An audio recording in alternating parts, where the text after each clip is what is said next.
Nung una ako napabisita dito sa Villa Feliciana, isa yung papaya sa... I think doon pa lang tinatanim na talaga nila.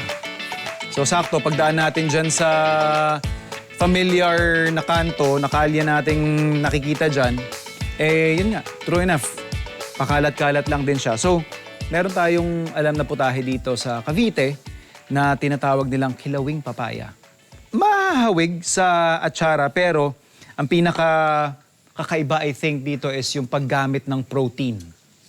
So habang pinaprepare natin yung papaya, pakukuluan lang natin yung tubig kasi we will be poaching yung sinasabi nga nating protein element natin, yung ating isda.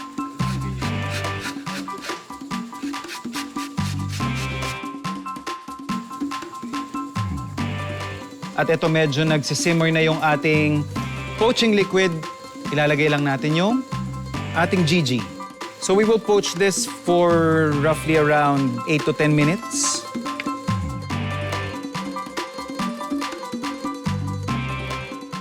Na slowly simmer na natin yung ating galunggong.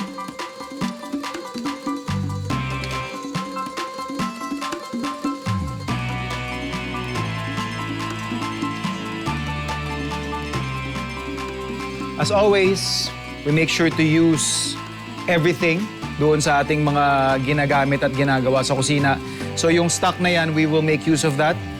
We will be saving this to finish off our dish.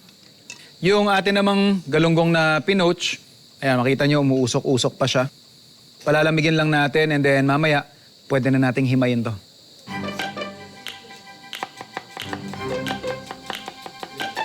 Then yung ating bawang. Then our chilies.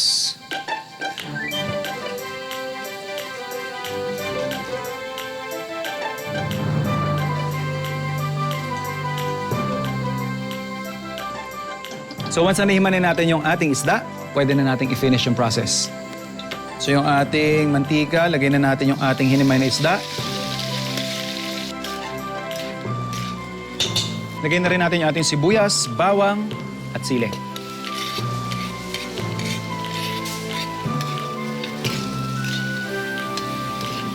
Next up, yung ating ginadgad na papaya.